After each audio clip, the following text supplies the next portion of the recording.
And we start off with this top story. An earthquake with a magnitude of 7.6 has hit north central Japan. The Japan Met Agency issued a tsunami warning along the coastal regions of some of the prefectures like Niigata, Toyama, and a series of strong earthquakes have shook. Some quakes have shook the western areas of Japan. Let's go straight to Nupur Tiwari, senior journalist, joining us live from Tokyo. Nupur, I'm coming to you right now. If you could get our viewers a sense of what is happening on ground and also take us through how are the citizens of Japan preparing, how they have been preparing for this earthquake. We know that evacuation signals and warnings were given to the citizens when this tremors first were supposed to hit Japan.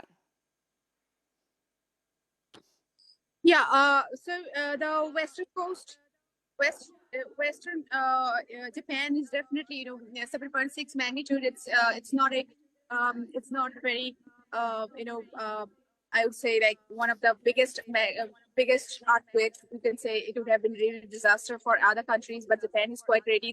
The picture you see there, those are the very old houses actually.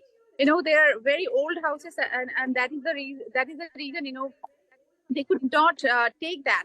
So otherwise, Japan is very much prepared for that, and the local government, when it comes to how they are preparing for the tsunami, the local government is working constantly, especially for those who are really aged. As you know, the Japanese aging population is really they when it comes to elderly people, the population is quite high. So the local government is, especially the volunteers, they're taking care of them. They're taking them to the safe area so they can feel safe. And Prime Minister already the more disaster management team they have made. The Shinkansen, the bullet train suspended, local trains also suspended. Our Indian embassy has given the helpline number, the special number, and I think entire Japan is quite alert for that. Japanese government is, from Tokyo also, the local government, they're working, they're cooperating with each other, and they're working. They have, especially, working. I mean to say, they're quite alert. Like what can happen and how they can just face that situation.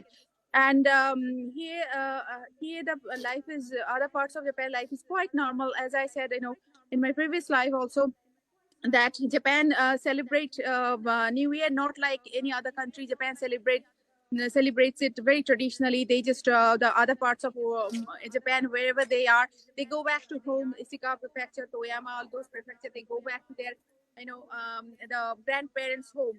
So even the newly married couple, so they go back to their grandparents' home or the parents' home. They eat together. They go to karaoke together. It's like family gala time. This is and they go to, and this is another tradition of Japan, that they start their year with praise to Jinja shrine. So it started from yesterday, last night, 31st, last night. So they go to a shrine, take a few seconds, they pray for the entire year. It goes on until 3rd January, and from 4th, they start working. So these 4 or 5 days they stay at home. They just holiday time with family. I would say more about family time. So this is just like our Diwali. I would say this is just like our Diwali, Indian Diwali. So this time, the 1st January, when it happened, it is not it is not very pleasant for anywhere, any Japanese, wherever they are.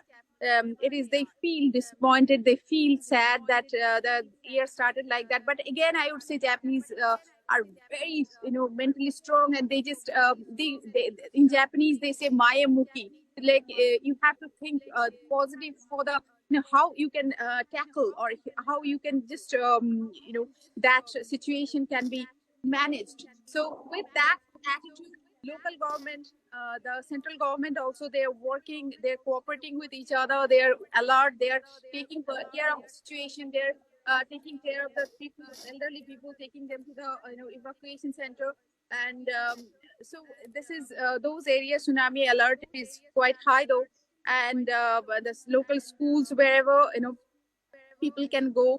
As you can see, this behind me also, this is very busy road, but now only few cars are going.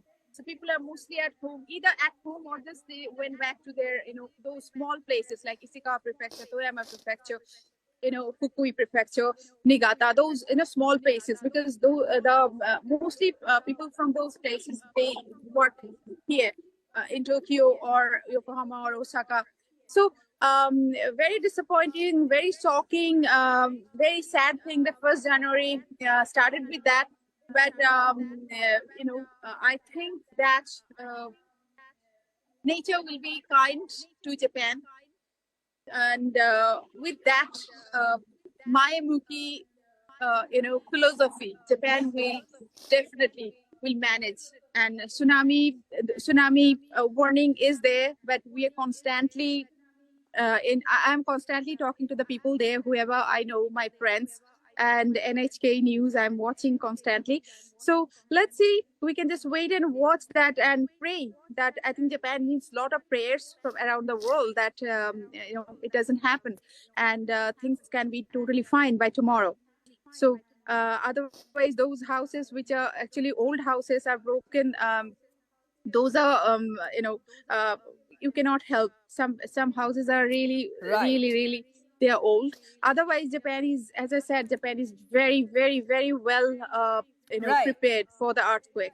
So and those areas, the western coast is All right. quite Thank you safe, so much, safer than Nupur Tokyo Tiwari, or who's joining us around Tokyo. live from Tokyo. They are Senior always journalist alert joining us live for from the Tokyo. earthquake. Nupur, I thank you for getting us So what's happening on ground. We know that the Japan Prime Minister has also issued the first statement on the earthquake, saying that the authorities are taking a human-first approach. Let's move ahead, viewers, to the other story.